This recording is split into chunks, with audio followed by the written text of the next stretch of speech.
Bonjour à tous, j'espère que vous allez bien et bienvenue dans cette vidéo. Aujourd'hui avec vous, je vais parler de mon expérience personnelle avec de l'examen de TOEFL Canada et comment ça se passait, mon voyage de français, comment j'étais capable d'apprendre la langue française pour le TOEFL Canada parce que c'était vraiment difficile quand je me suis réfléchi sur ce point que comment je serais pouvoir apprendre le français pour TOEFL en un an parce que euh, pour moi, personnellement, je n'avais pas assez de temps. Je n'avais pas assez de temps parce que j'étais au permis de travail qui était limité pendant 2 ans et demi. Oui, 2 ans et demi. J'avais assez de temps. J'avais 2 ans et demi, mais je ne voulais pas passer 2 ans à apprendre la langue française parce que ça serait beaucoup plus tard pour moi. Je voulais passer et réussir l'examen aussitôt que possible. Donc, j'ai décidé de mettre beaucoup et trop d'intensité. Donc, c'est tout ce que je faisais et j'ai commencé à apprendre la langue en avril 2021.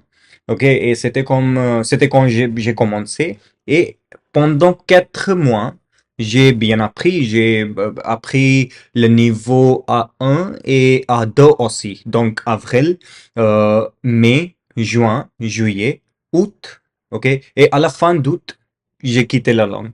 J'ai quitté la langue parce que je suis devenu vraiment démotivé. J'étais vraiment démotivé parce que j'ai pensé que ce n'était pas possible.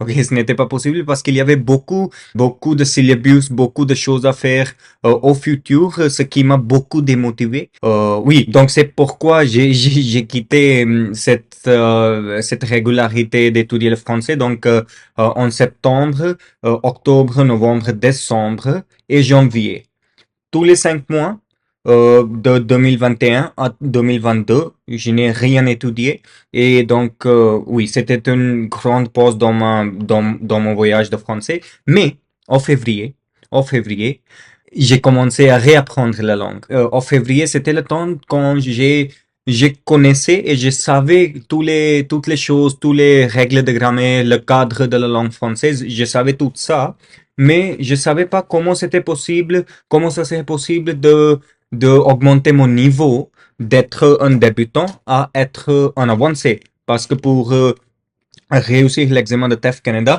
il faut qu'on ait un niveau B2+. OK? Donc, il faut avoir CLB 7 dans tous les aspects. Expression orale, expression écrite, compréhension orale et compréhension écrite. Pour moi, personnellement, j'étais à niveau A2. OK?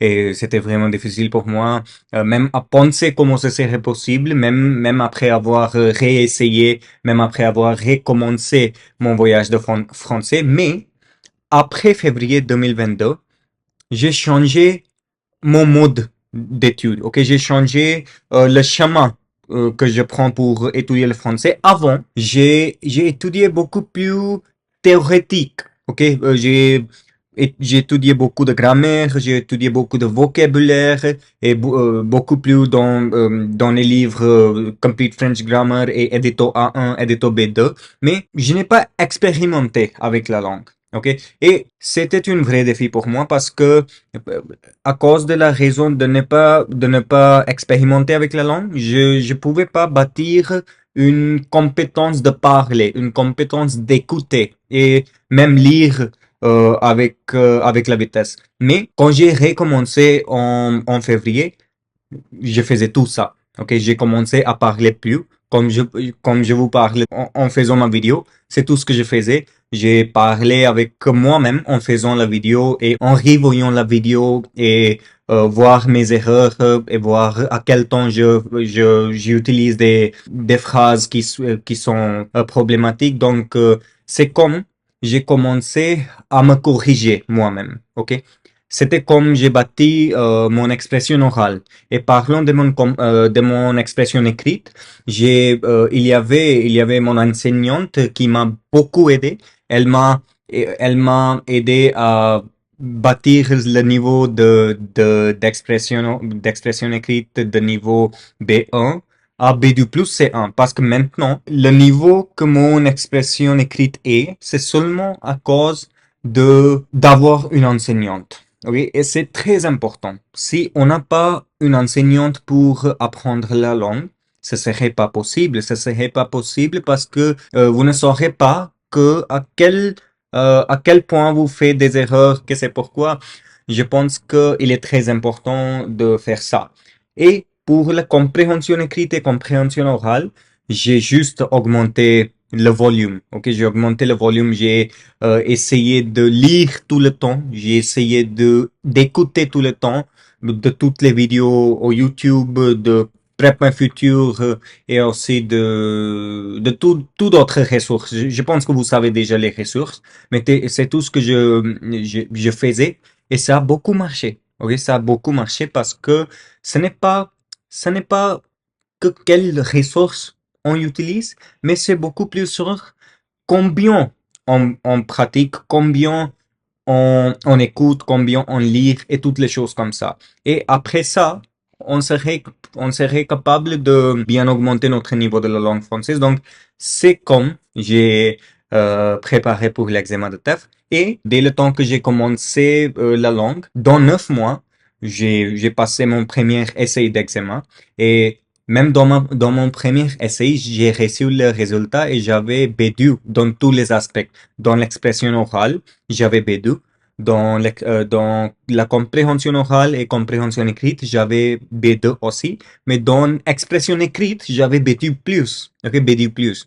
Et donc, ça m'a donné beaucoup de confiance parce que après ce moment-là, je pensais que oui, c'est possible de réussir l'examen si je fais un peu plus de travail dur, si je travaille un peu plus d'arrache-pied, ça serait vraiment possible de réussir l'examen avec de très bonnes notes. Et après 2 mois de travail en plus, je pouvais réussir l'examen de TEF Canada en septembre, au 13 septembre, avec des résultats C1 en expression orale, ok, et B2+ en expression écrite, B2+ en compréhension écrite et B2+ en compréhension orale aussi.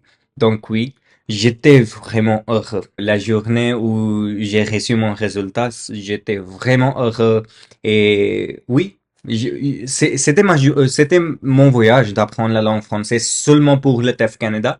Si vous êtes au même voyage d'apprendre la langue française, ça va vous motiver. Ok, ça va vous motiver. Pourquoi? Eh bien, parce que vous pouvez voir que si comme un Indien, ok, comme une personne indienne comme moi peut le faire, vous pouvez le faire aussi. Ok, c'est pourquoi je vous propose, je vous motive de garder votre esprit, ok, de travailler d'arrache-pied pour que vous puissiez avoir de très bonnes notes aussitôt que possible et travailler d'arrache-pied, passer 3 ou 4 heures par jour après ça, vous serez vraiment capable. Donc, oui, merci beaucoup pour cette vidéo. Vous pouvez aimer mon vidéo et vous pouvez me s'inscrire. Merci beaucoup.